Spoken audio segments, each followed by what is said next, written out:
ඔන්නත් ඉතින් මේ වීඩියෝ එක කරා පුවක් කල් තියාගන්න පුළුවන් නිවැරදි ක්‍රමයක් ගැන තමයි මේ කියලා දෙන්න හදන්නේ. ඉතින් පුවක් මිල අඩු කාලෙට පුවක් සුරක්ෂිතව තියාගත්තොත් ලක්ෂ ගණනක් උනත් මෙමගෙන් උපයන්න පුළුවන්. මේක සාර්ථක ක්‍රමයක්.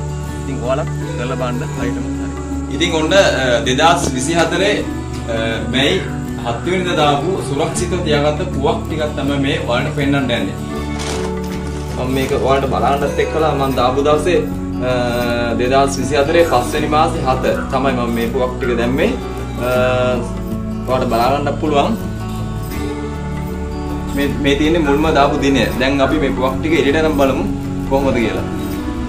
ඔයාලට දකින්න පුළුවන් ඇති මෙතන මේ මම මේ හොඳටම සීල් කරලා තියෙනවට ඒ කියන්නේ ඇතුළට වාතය නොෙන්න ඒ විදිහට තමයි තියාගන්න ඕනේ. මොකද ඇතුළට වාතය ගියොත් තමයි මේ පුවක් පැලවීමක් වෙන්නේ. දැන් මෙතන පුවක් පැලවීමක් කොටින්ම වෙන්නේ නැහැ.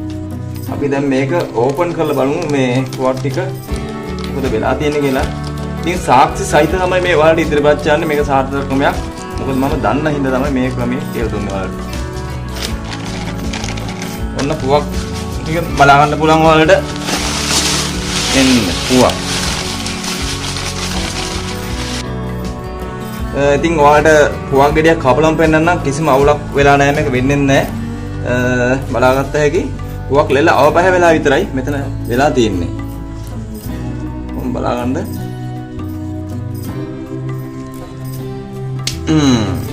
ඔන්න පුවක් ගෙඩියට කිසිම හානියක් නැහැ. ඕම් හොඳට බලා ගන්න ඔයාලා. මේක හරියම ක්‍රමයක්. පුවක් ලක්ෂ ගණක් වුණත් මේ විදිහට තියාගන්න පුළුවන්.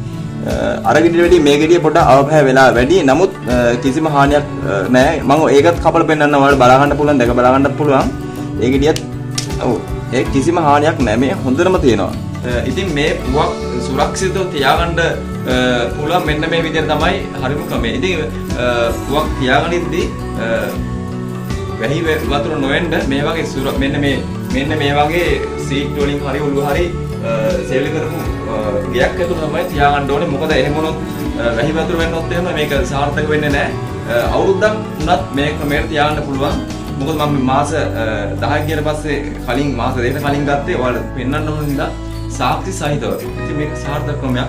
ඉතින් පුවක් පල් තියාගන්න පුළුවන් ක්‍රමේ කරන හැටි දැන් ඊගාව බලමු. ඔයාලා ඉතින් විශේෂම මෙන්න මේ වතුපස් කියන මේ පස් වර්ගය තමයි මේ සඳහා භාවිතා කරන්න ඕනේ. මේක තමයි හරිම පස. ඔයාලට දකින්න පුළුවන් මෙතන මේ වතුපස් කියන්නේ වැලි සහ පස් මිශ්‍ර පස. මේ පස හොඳින් වේලලා තමයි මේ සඳහා ගන්න ඕනේ.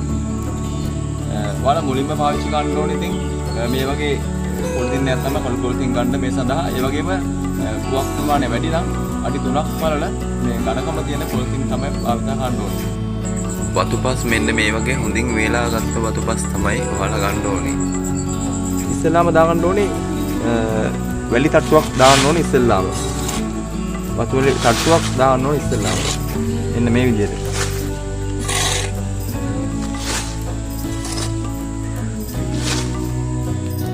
ඔයාලා පුවක් ගන්නදී මේ වගේ අලුත් පුවක් තමයි ගන්න ඕනේ. මොකද මේ ඇස්ස නැතුව තියන්න බෑ. එහෙම වුණොත් එහෙම පුවක් කල් තියාගන්න අමාරුයි. මේ අලුත්ම පුවක් තමයි ගන්න ඕනේ. මෙන්න මේ වගේ.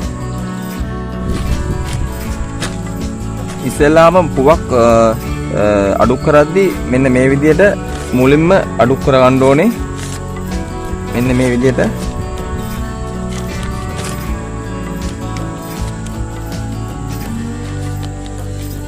ඔන්න දැන් පුවක් තට්ටුවක් දාලා ඉවරයි. ඊට පස්සේ ආයේ වතුපස් තට්ටුවක් මේකට දාගන්න ඕනේ.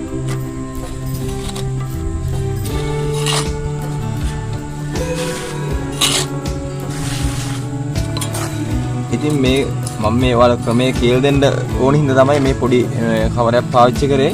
නැත්නම් පුවක් 10 ගානක් දානවා නම් ලොකු පොලිතින් එකක් තමයි පාවිච්චි කරන්න ඕනේ ඔයාලා. පුවක් ගහෙන්නම දාගන්න ඕනේ මේ පස් තට්ටුව.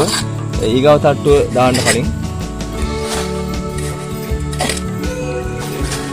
මෙන්න මේ වගේ දාගන්න.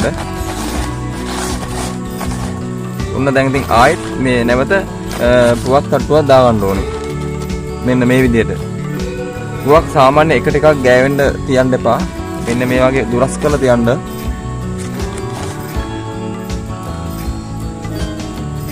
ඔන්න හරි මම මෙතන පුවක් සාමාන්‍යයෙන් ගත්තේ පුවක් ගෙඩි 25ක් විතර මේ කරලා පෙන්නන්න ඕන හින්දා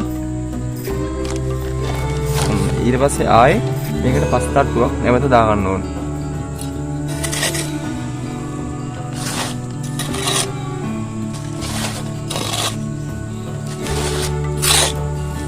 වේදිච්ච වතු පස් තමයි මේ සඳහා ගන්න ඕනේ මොකද තෙතමනේ තිබිලා බෑ.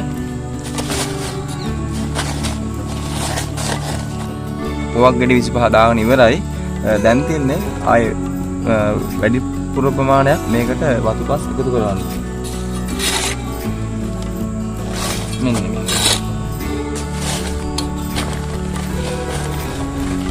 උඩින්ම දාන පස් තට්ටු වැඩිපුර ටිකක් දාගන්න.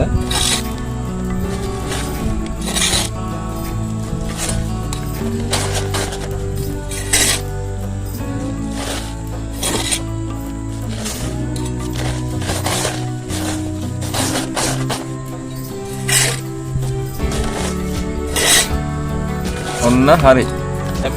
දැන් මේ දාපුවක් ටික හොඳින් සීල් කරගන්න එක තමයි ඔයාලා කරන්න ඕනේ. මම මේ සඳහා නම් භාවිතා කරලා තියෙන්නේ මේ කියත්තලයක්. මේක කියත්තලේ තියලා කොහම ඊට පස්සේ ඉටිපන්දමේ හොඳට රච්චලා සීල් කරගන්න එක තමයි කරන්න ඕනේ. මොකද වාතය ඇතුළට ගියොත් එහෙම පුවක් හැලෙන්න පුළුවන්. ඒ හින්දා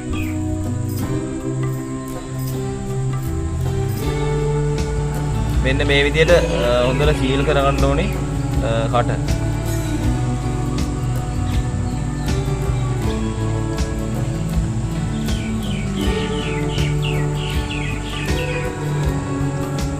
ඔන්න හරි.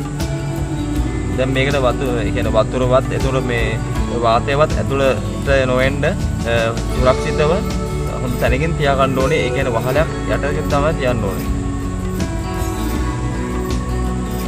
හොඳටම සීල් කරන්න. ඒ කියන්නේ මේ ඇතුළට වාතය නොවෙන්න. එතකොට අවුරුද්දක් තුනක් මේක තියාගන්න පුළුවන් මේ පුවක් ටික තරක් නොවේ. ඔන්න හරි. දැන් සීල්ලා ඉවරයි. ඔයාලා තියාගන්න ඕනේ යටිනුත් පොලිතින් එකක් දාලා ඊට පස්සේ පුවක් ටික ඒක උඩින් තමයි මේ වගේ තියාගන්න ඕනේ. මොකද දෙතමනේ සීතල යටට වදින්න බෑ. එහෙම පුවක් ආරක්ෂිතව තියාගන්න බෑ. ඒ නිසා තමයි යට මේ පොලිතින් එකක් දාන්නේ. 24 5යි 7 තමයි මම පුවක් ටික දැම්මේ. මේ පුවක් තමයි තියෙන්නේ. මම ඔයාලා කලින්ම කපලක් වෙන්නව දැක්කනේ. ඉතින් කිසිම අවුලක් වෙලා නැහැ. ලෙල්ල පොඩ අවබැහැ වෙලා විතරයි වෙලා තියෙන්නේ. ගෙඩිය ඇතුළට කිසිම හානියක් නැහැ. මේවා කැමරට ගන්න පුළුවන් කිසිම අවුලක් නැහැ.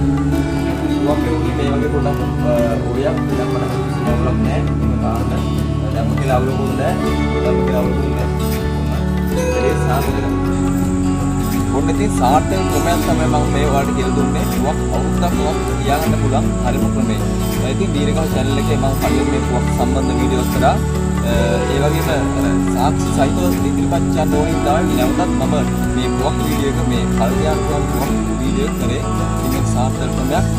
ඉතින් ඒ වගේ දීර්ඝව channel එක subscribe කරන්න අමතක කරන්න එපා. අපි නැවතත් ආයෙ හම්බ වෙමු.